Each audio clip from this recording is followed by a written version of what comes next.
the scoring of CBO and OMB, it's obviously not different. In fact, I would argue we are under the President's budget request. Thank you, Mr. President.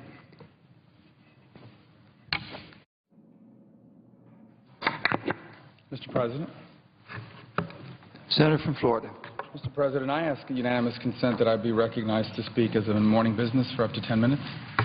Without objection. Thank you, Mr. President. And this morning there was news that the President is going to engage, the President of the United States is going to engage in a series of speeches around the country to discuss the American middle class and the economy. I think that's actually a positive thing to start to focus on that a little bit.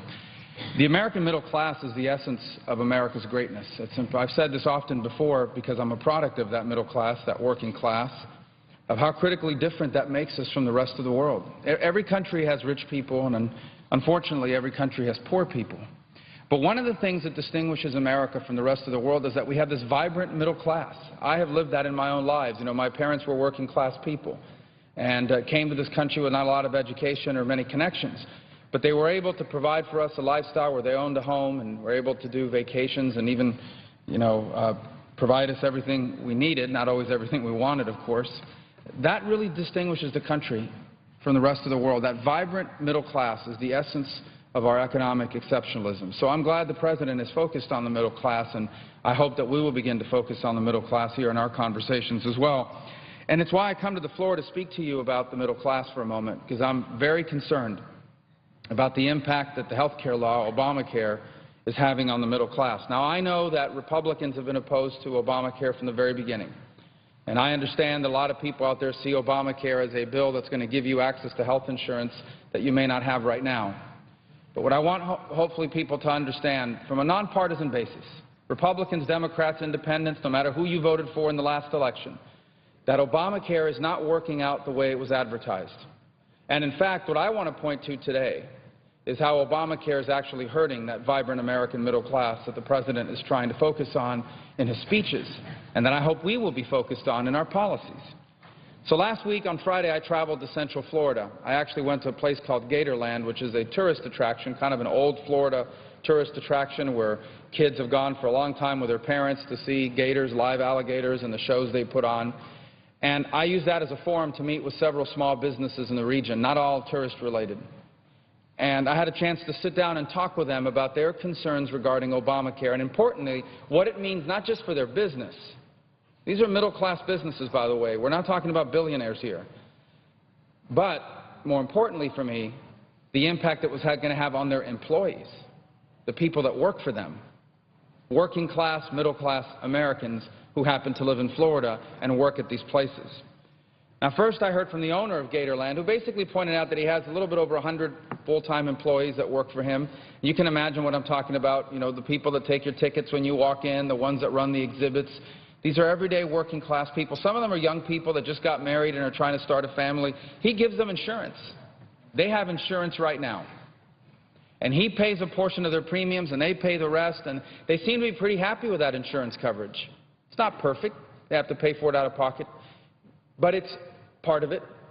But it's coverage that they are happy with. And through that coverage, by the way, they have a relationship with a doctor.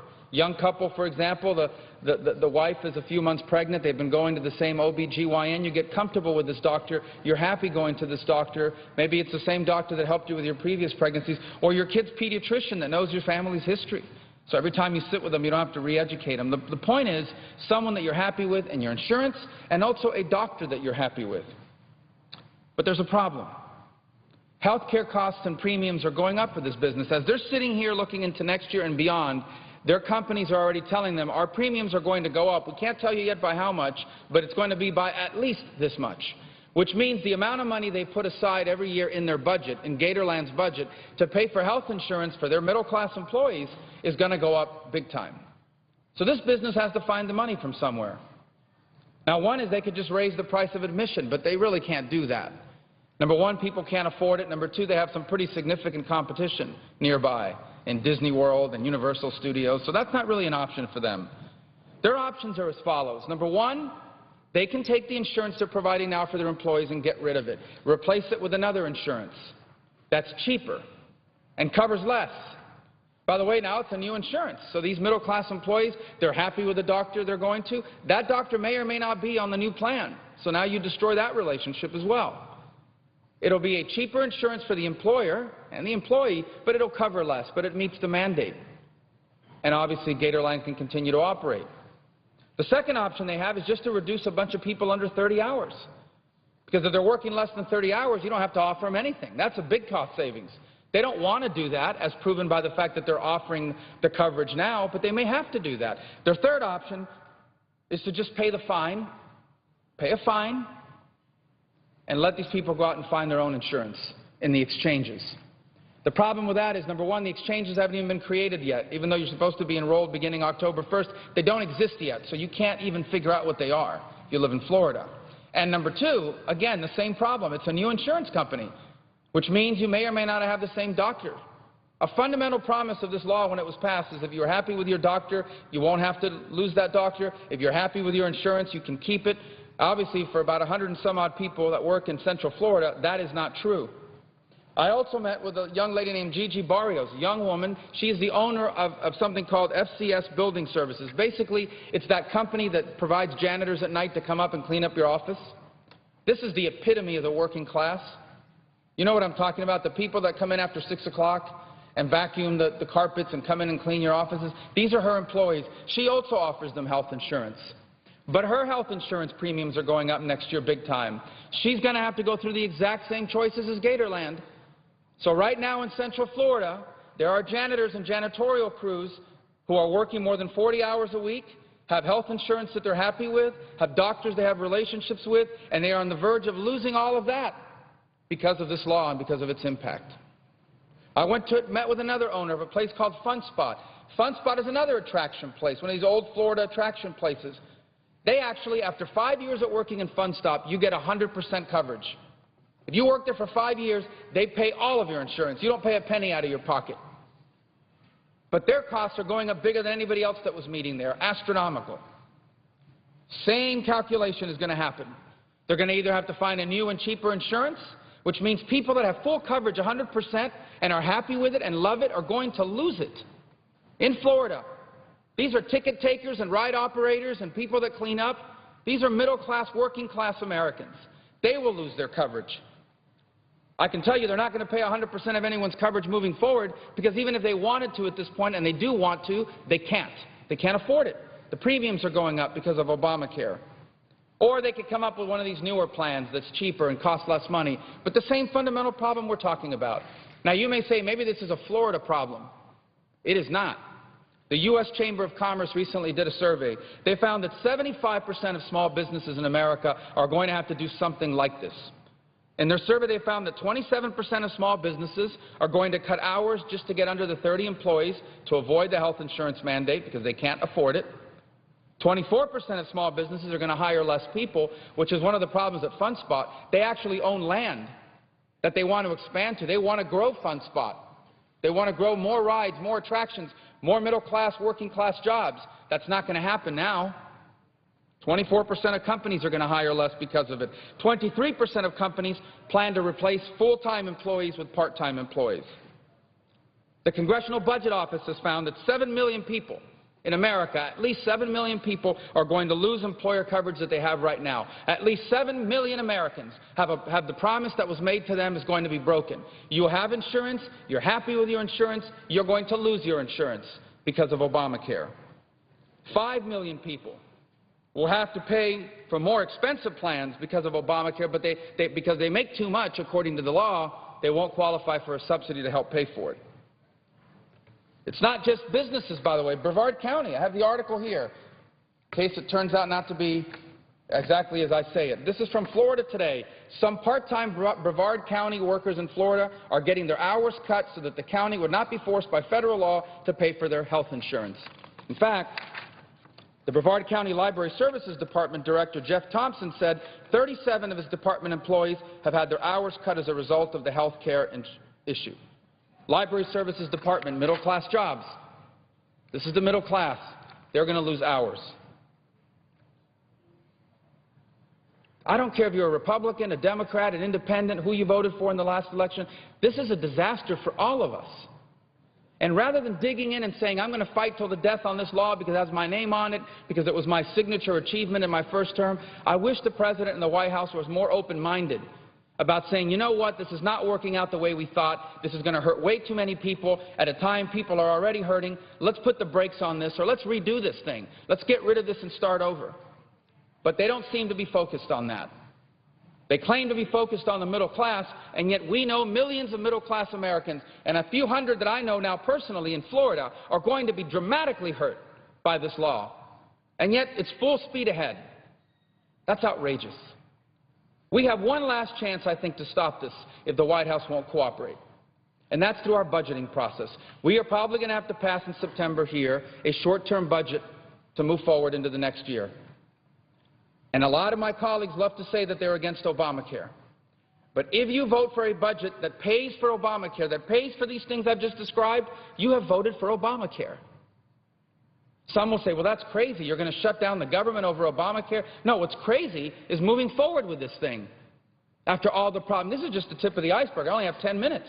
I could be here 6 hours describing all the problems with Obamacare. Moving forward on that is what's crazy. What's crazy is arguing that the only way we can move forward with a budget is if it includes Obamacare. What's crazy is shutting down the government because the budget doesn't pay to implement this outrageous and broken system. We need to wake up and realize what's happening. This is hurting the American middle class.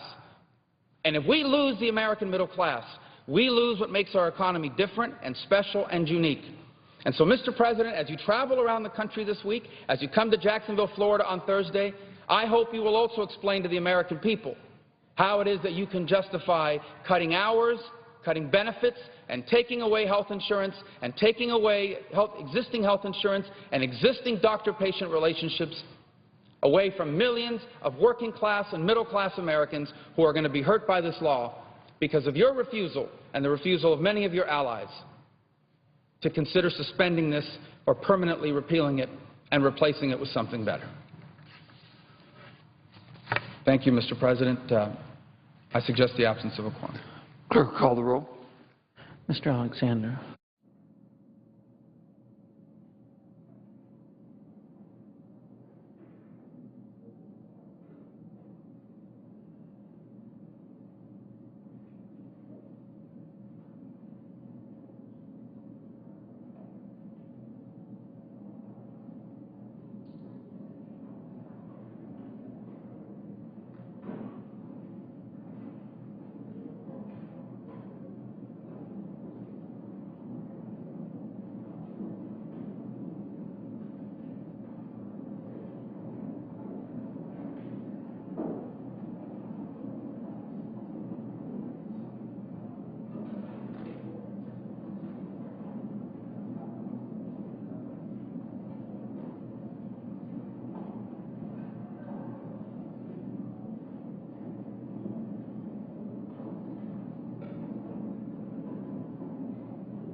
Senate working on the transportation bill. While we wait for a senator to come to the floor, the chairman of the Judicial Conference Budget Committee is testifying this afternoon before a Senate Judiciary Subcommittee on the impact of budget cuts on federal courts. The judiciary budget was cut 5%. This is live coverage.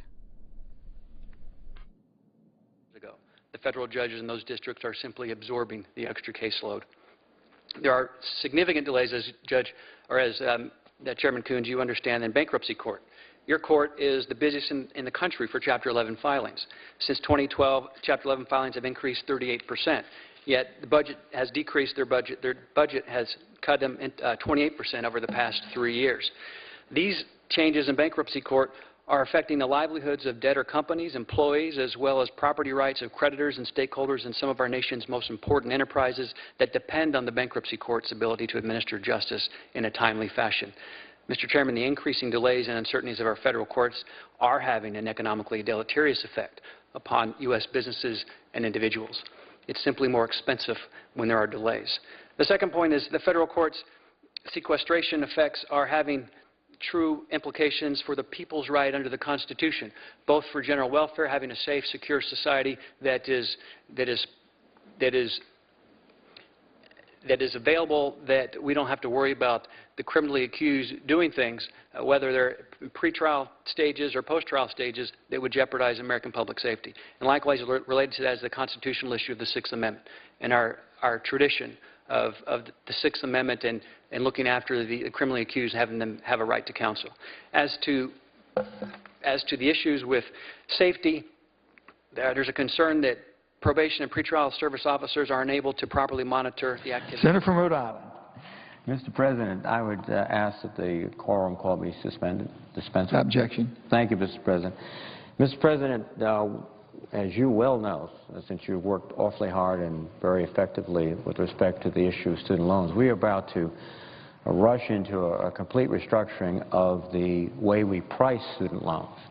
And I believe this is not the appropriate approach. I think there are some fundamental issues with the student lending program that requires a comprehensive approach. I have tried, along with many of my colleagues, to at least extend the 3.4% for a year so that we can do this systematically and thoughtfully. Do it in terms of not just interest rate structures, but in terms of incentives to keep college costs down, and also to deal with the increasingly difficult issue of the existing burdens that students have so that they can refinance, not just in the future, but families and students that are struggling today with a huge amount of student debt.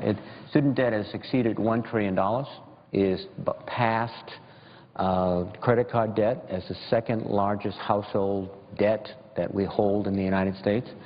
And in this context, I think we have to go forward and look at this comprehensively.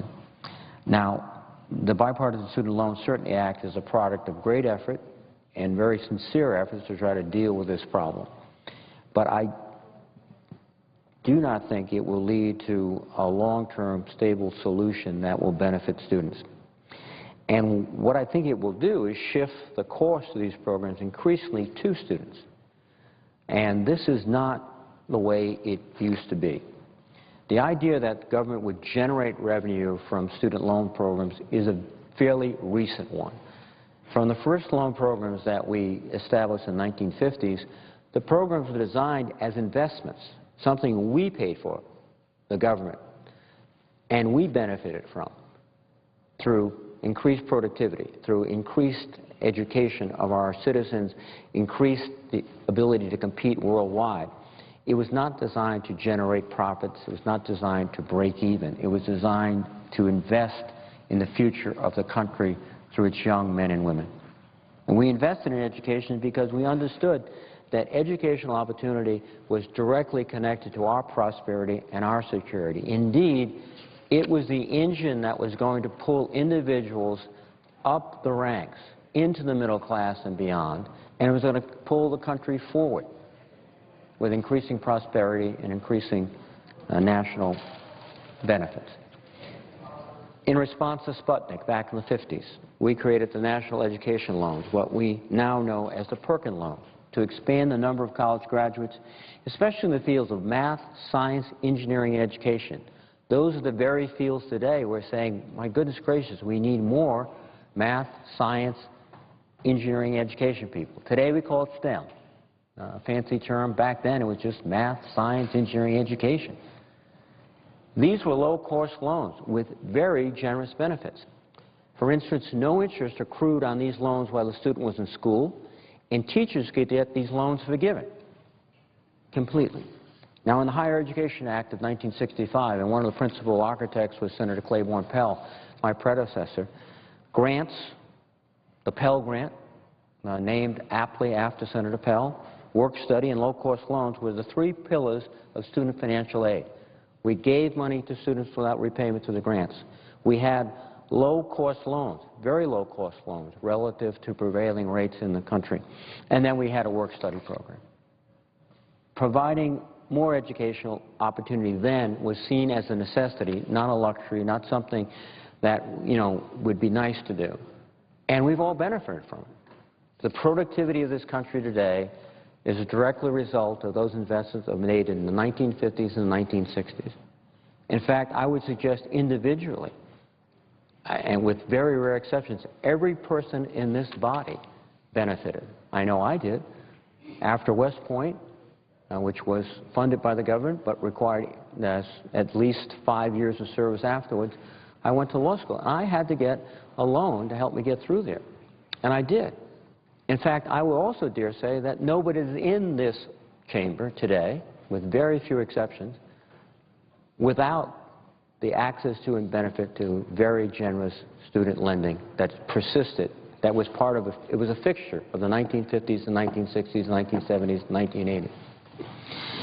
Now, this notion that we need to educate our young people is even more compelling today than it was in the 1960s and the 1970s. Now, this is a chart. Jobs require at least some college education by 2018. 1973, less than 30% of the jobs required a college education. You could leave high school if you had good work habits and good skills, and you could start, and you could manage to make a living, buy a home, rise up to the ranks of managing production on the floor, go get into the management if you were talented and ambitious, etc. So less than 30%. And now you see by 2018, you're looking at over 60% of the jobs, nearly two-thirds, will require some college. Here, we were heavily subsidizing college education.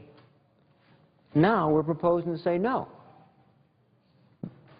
Students have to absorb the cost. Families have to absorb the cost. This can't be a cost to the United States government in terms of our budget. That logic just doesn't seem compelling to me at all. Now, the other thing we know, too, is not only that college is becoming more important in the sense of the jobs that need to be filled, but here's the other reality. This is the lifetime earnings. And you can see there's a huge increase in lifetime earnings with education. So when we make it more difficult to go to higher education, we are basically telling people, you're not going to earn as much as you could. And when we're wondering today about why there's so much inequality in this country, why wages aren't going up, it comes back in large part to the fact that we need higher skilled workers, better educated citizens. And as we impose more costs on students and families to go and get this master's degree or professional degree or doctorate degree or bachelor's degree, the market will tell you the higher the cost, the fewer people will do it. And we are essentially telling those people you're locked in wherever you are. You know, you're not going to be the one that moves from that humble abode to the middle-class home and beyond. And that, I think, frankly, is one of the most disturbing aspects that people are facing all across this country today. The realization and the fear that their children will not do better than they did. Our parents, all of them, I think, could say with great confidence, I'm working hard, I'm struggling, but I know my children are going to do better. And one of the reasons why our constituents across this country are saying, you know, you're not getting it right, is this growing perception and feeling that no, their children won't do better. And oh, by the way, this vote speaks volumes about our commitment to making sure that the next generation of Americans does better. Just look at the numbers. This is how you get well compensated in the United States. Our country is based upon the notion that education is the engine that will pull you forward. That's the way we're going to deal with this notion of inequality of income. You know, that's the American solution. And again, I think as we depart from this tradition, we are going to find ourselves in an increasingly difficult situation. We are asking essentially in the proposal that's before us for low and middle income students to assume more of the cost of higher education and their parents. Some can, but they'll have less to invest in other things. Some can't, and they will miss this train, literally. Now, even though in constant dollars, the maximum Pell Grant, we are still providing grants, is where it is in terms of the 1970s, it is paying for a much lower percentage of the cost of higher education. And I think that's an important point to note because, you know, this is not just about the level of federal support. That's why I've urged to stop and look at a comprehensive approach. What's happening, and these are the Pell Grants, just indicating how they went up dramatically in the 70s and then they tapered off, and finally, based upon President Obama's initiative, I believe in 2009, they went up again based upon our changing from a bank-based lending program to a direct lending program. We shifted resources to Pell Grants. The Pell Grant's been going up, but what has also been going up is tuition. And so when we're talking about the road to opportunity, when we're talking about dealing with this program comprehensively, just simply restructuring rates is not going to get it, because this is what we're looking at. Average tuition fees at public and private universities. The green line is the four-year private. That is shooting up out of sight. But we also know, and this might be anecdotal, is those are the schools, the elite schools, if you will, that in many cases provide even an express way to opportunity and success for so many people. That's why they're so competitive to get into. Those costs are rocketing out of sight. But just the four-year public colleges, which used to be the backbone of our whole country, you could go and get with a modest fee, you could get a great education. They're going up. And we know from testimony that's been recorded here, a lot of it is because as we're pulling back from supporting students and their families, guess what? States are doing the same thing. In my state, it was years and years of reduced budgets to our university system, reversed only in the last 2 years by the present governor. We're pulling back. And what happens? Tuition goes up. And so when you look back to the mid-70s, if you got a Pell Grant down here, you could cover almost the whole cost of a four-year education at a state school. You can't do that today. And what does that mean? You have to borrow. You have to borrow even if you're very relatively low income, very low income, of modest means. So they are borrowing. And the consequence is we have seen an explosion in borrowing. This is the total FFEL, that's the old name for the lending program, NDL, the direct lending program today, the Stafford loans. These are the amounts from 1966. Back here, it's very, very small. It's off the chart, literally. And through the 70s, it was rather constant. And then it started spiking up, and here's the curve. A little bit of a downward spike here, but that might be because, frankly, people are just dropping out. They can't afford to borrow. I'm hearing stories, you're hearing stories of people who are leaving school because what's in it for me? I can't afford to graduate from college with $25,000, $50,000 worth of debt and get a job, or maybe not get a job that's paying $35,000 a year. I'll never get out of that hole. But this has been an extraordinary explosion of lending. And as this lending has grown, there is more of a need to take steps to curtail the lending or to help students deal with this lending. There's over $1 billion in outstanding federal student loan debt, $1 billion that young people are going to somehow have to amortize, pay off through their lifetime. And we've already had studies from the Federal Reserve. We've had studies from leading authorities saying this will delay home acquisitions. It'll delay all the things that we thought would happen almost automatically or routinely in this country. You go to college, and then by your late 20s, you've done enough with a job to buy the home, start the family, and become a pillar of the middle class. That hope and dream is receding. And there's another aspect of this, and this gets into the whole accounting issues that we have to deal with. And that is, as CBO looks at, these issues and they score them, they've also indicated that the loans that we're having outstanding today between 2013 and 2023, the next 10 years, will generate about $184 billion of, if you will, profit for the federal government. The difference between what the students are paying us back and what we are using to borrow. It's essentially the difference between our cost and their repayments to us. And again, this is a remarkable sort of shift from investing in students throughout all of these decades, post-World War II, to now essentially being able to generate income from students.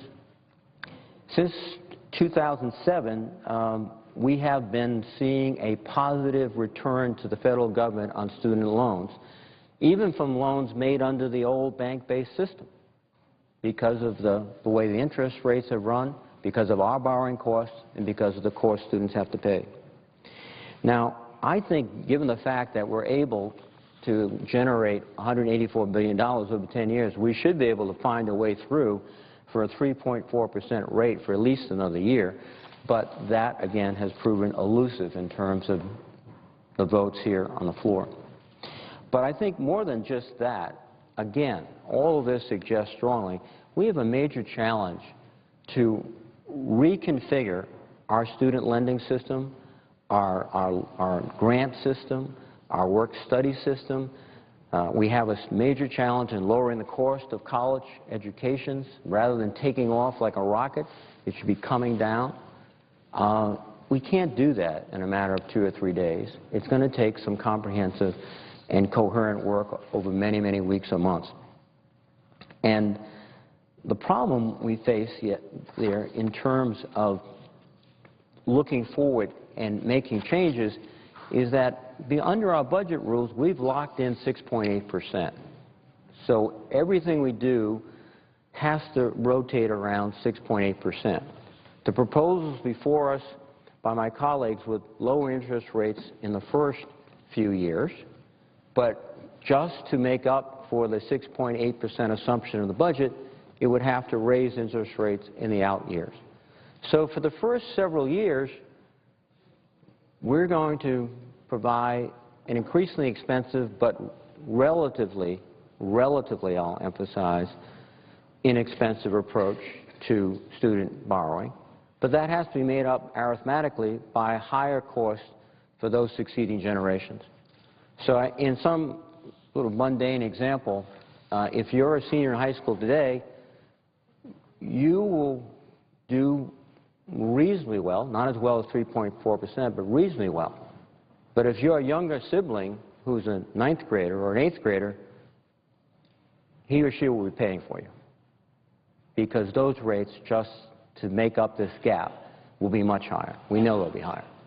Now, I must commend the authors of the legislation who have put in at least a cap for the various lending programs, because originally, as this proposal was wending its way through the House and the Senate, there were no caps, so rates could soar up to astronomical heights.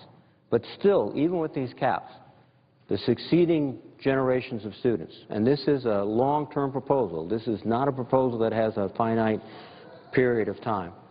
This long-term, those rates will go up and up and up. Now, the key aspect, I think, here that is driving all of this is the assumption that we should not be investing in higher education as we have for decades, that we have to have a budget-neutral solution, rather than saying we can go ahead and do things like close tax loopholes, move that money into higher education. which I would argue would be beneficial for everyone in the short run and the long run.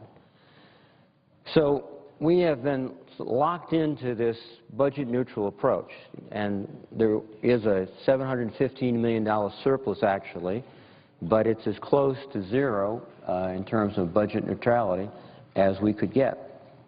But I go back to the point, which revenue neutral means that given the present law of fixed rates of 6.8% for undergraduate loans, 7.9% for other loans, we're going to enjoy it now and pay later.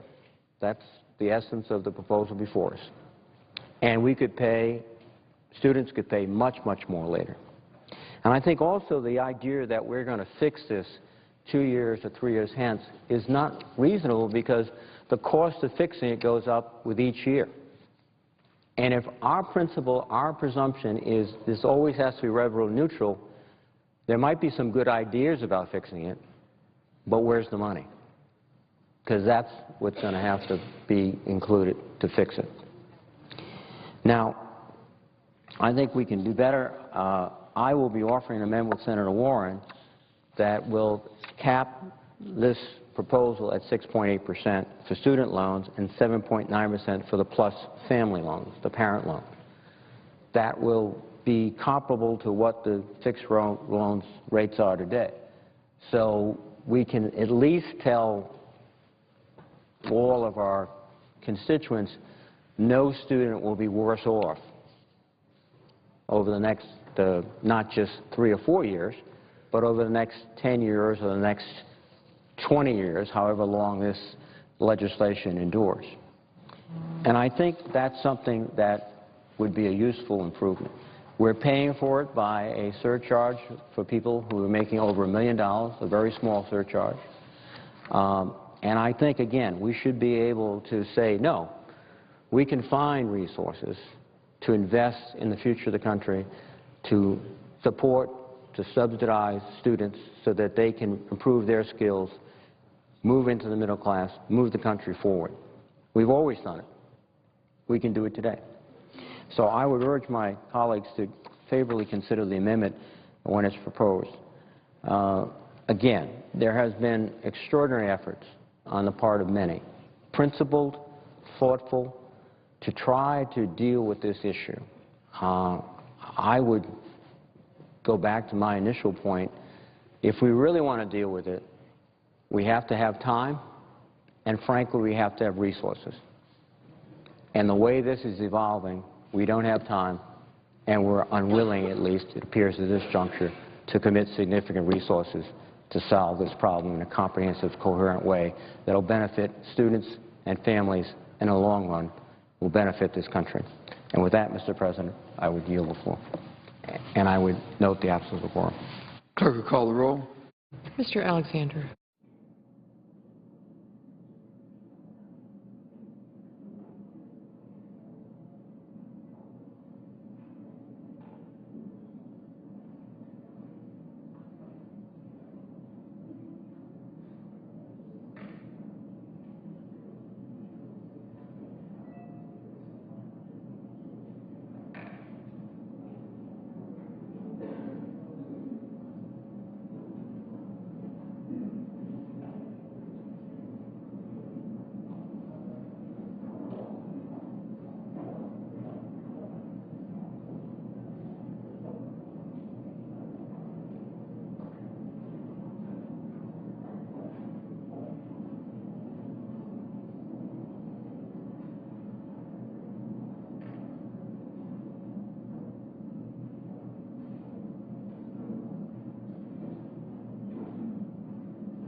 Earlier today, the Senate voted to limit debate, to end debate on the transportation spending bill for fiscal year 2014. Senators have been speaking about that and other issues on the Senate floor. They're in a quorum call now. Over in the House, they began debate a short while ago on amendments to the 2014 defense spending bill. We expect amendment debate throughout the afternoon and into the evening and into Wednesday, as a matter of fact, with votes expected sometime Wednesday, final passage vote sometime Wednesday. You can follow the House over on C-SPAN.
Majority Leader Harry Reid and other senators speaking on the Senate floor, waiting for senators to come to the floor to adjust the chamber. They're in a quorum call. And over in the House, meanwhile, debate underway on defense spending for fiscal year 2014. Earlier today, the Senate had approved moving forward with debate on the transportation bill. That, too, was likely to come up in the House this week, but they will finish work first on defense spending for fiscal year 2014.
The quorum call continues in the U.S. Senate. On the floor, the 2014 transportation spending bill.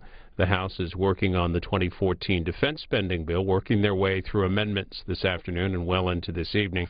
You can follow the House on C-SPAN. Earlier, a couple of weeks ago, the Senate, of course, passed its own immigration bill. Over in the House today on the Judiciary Committee, they are looking at a portion of immigration legislation addressing the status of immigrants brought to the U.S. as children, so-called dreamers.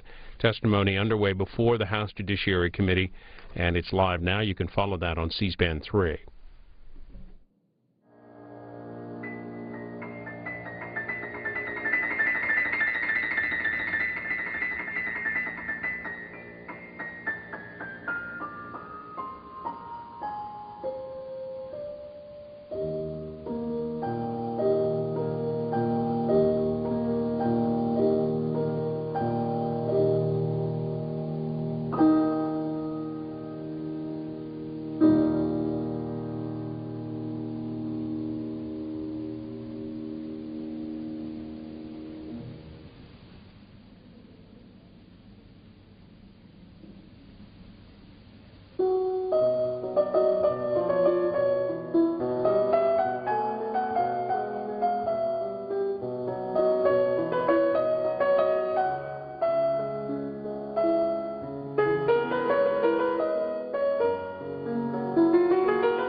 this Senate quorum call continues, we're going to take you to part of a hearing held earlier today. The Senate Judiciary Subcommittee on Bankruptcy and the Courts heard from, among others, the chairman of the Sixth Circuit Judicial Conference Budget Committee testifying on the impact of sequestration, the budget cuts on federal courts.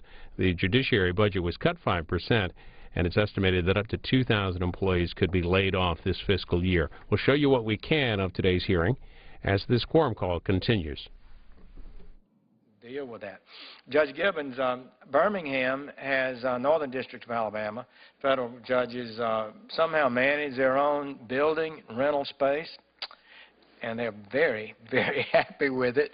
And GSA is not in the picture. They believe it saves money, and the courts are more happy with it. Have you discussed that, you and your colleagues? We have tried hard to do that whenever we can get in a situation to do it. We even made efforts a number of years ago to extricate ourselves completely from GSA. We were unsuccessful. And so we have looked for every opportunity that we could reasonably pursue to gain independence in managing our own facilities. Well, and I congratulate the court in Birmingham for having gotten to that point. Well, it came to a point of extending it, and there was some concern about it, and I studied it and thought they were exactly correct. Well, we were able to maintain that. And there was no doubt that every judge was absolutely confident it saved money and things ran better. Well, we believe that a situation where we were able to manage our own facilities would be it would save money, it would promote good government, but we haven't been able to get there yet. I don't know where the cases are nationwide. In recent weeks, we looked at gun prosecutions. They've been dropping. I looked at the bank fraud cases. They're not up, actually down a little bit over the last X number of years. As I said, the number of cases actually going to trial is, of course, that's been going on for a decade or more, but those are remarkably low. You have situations such here as the D.C. Circuit, which has the lowest caseload in the country, and my colleagues seem determined to fill a vacancy on that circuit when their caseload per judge is less than half of the national average. And so there may be yet some places that we could save some money, while at the same time some district courts and circuit courts may be at the limit. If I could just briefly address how we take that into account, we have work measurement formulas that determine or suggest to us, they provide guidance to us on the number of staff that a particular court needs, and they respond to changes in filings. So it's not like we are constantly building up a higher and higher number. Well, your staff may be judged, but we in Congress set the number of judges. So that's absolutely true. On the other hand, our recommendations to you are also based on filings and change over time. But for staff within the courts, our clerk's office employees in district, bankruptcy, appellate courts, our probation and pretrial services officers, the numbers of those we need are responsive, among other things, to filings and do change as the formulas are repeatedly applied. We are actually going in we've got some methodology we've been using for determining resource needs in the defender offices, but our Judicial Resources Committee is undertaking a work measurement assessment of the defender offices to try to gain a better handle on where the resources ought to be allocated within those offices. It's going to take a couple of years to get it done, but we're moving in that direction. Mr. Chairman, thank you for your courtesy and your excellent leadership. We're glad to have you here, and you set a good example for us on how we ought to conduct our business. I will just conclude with saying when I got elected Attorney General in Alabama in 1994, my predecessor one reason I won. He'd got so far behind on his bills he couldn't pay the electric bill. And that all came out like in October. But we had a real crisis when I got elected. And he had hired a large number of people outside the merit system, and it amounted to a third of the office. We were $5 million short on a $15 million budget, and so I terminated a third of the office. I didn't know what would happen. We reorganized, we closed off-sites, we got rid of automobiles, we reorganized in the office, and one senior person said, I hate to admit it, but I'm doing more and enjoying it more. But we put people to work, and they still haven't got back to that number today. It's 18 years ago. So we think sometimes we can't do things more efficiently and more productively. My experience is sometimes we can surprise ourselves when we have to make fundamental changes and create efficiencies. I do believe that the Chief Justice and most of our judiciary does believe that in efficiencies and are working at that in that regard. It is odd that the Department of Justice, an entirely different agency than the Administrative Office of Courts, is able not to cut their personnel, and you're having to cut yours, which is just one of the many inefficiencies sometimes that occur in our government and makes it harder for us to reach the level of efficiency the taxpayers are entitled to. So thank you all. We have a great court system. It's going to be a tight time, I've got to tell you, for the next several years. But 15 will be the progress year on at least the Defense Department budget. I know how it goes, and I think it's the same with you. You go down, 14 will be, next year will be the worst year. And then there's a steady increase in funding for the next 8 years or so of the cycle, ultimately depending on Congress. But next year is going to be a tight year, so I'm glad to hear your concerns. Thank you, Senator Sessions. I might ask, I have one or two more questions that I'll go to. And before I return to asking a few questions, I'll ask consent to enter into the record. There's a series of articles and letters that I neglected before from media and advocacy groups. New York Times editorial, from the Atlantic Monthly, from AP, The Hill, and apparently a January article from the Federal Bar Association, as well as a letter delivered today by a group called Justice at Stake. Judge Gibbons, if I could, just within one last question for you. When making the decisions about where to cut, how does the Judicial Conference weigh the needs of Article III judges against the needs of Article I judges, such as the bankruptcy courts, which, as was noted, play a particularly important role in Delaware, or the Federal Defender Services? How are those weighed? Well, no one area receives more weight than another area. I mean, it's very much our processes of asking for money are highly governed by, or heavily guided is a better word, by our ways of assessing our needs, and our process of executing the budget, i.e. allocating the money to the courts, is also governed by various formulas and allotments.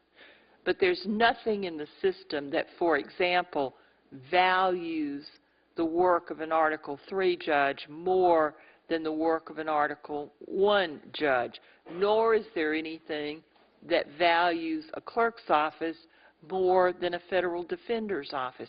The system is just not set up in that way, and I feel as confident of this decision-making process as I do of any decision-making process within the judiciary in terms of its ability to take all the needs, the interest of the courts, the interest of the users of the courts, the public interest generally, all of those things into account, and do the best job we can of making a fair and equitable and prudent distribution of the limited resources. You know, we really feel, as I've said before, that we've done a really good job of our management. We've been looking at things afresh all along, as Senator Sessions mentioned, all along. It's true workload fluctuates. Our courts are staffed right now at 1999 levels. There have been fluctuations in filings during that time, but workload overall during that period has increased far more than our staffing has increased when you look at where we are today. Thank you, Your Honor. If I could, Mr. Allen, just two quick questions. We've heard testimony today that sequestration has limited the judiciary's ability to upgrade and maintain its information technology system. Senator Sessions referenced the dramatic change in the number of cases that are filed online and in the amount of management that's being done online, but it's also an area where there's been reductions. So just help me understand, if you would, how current deficiencies in the court's IT systems affect your client's ability to get swift and reasonable resolution. And second, if the courts run out of money for civil jury fees next year, what would that mean for your clients and for the reasonable and timely resolution of their cases? Thank you, Senator. The first issue, IT, is a significant one.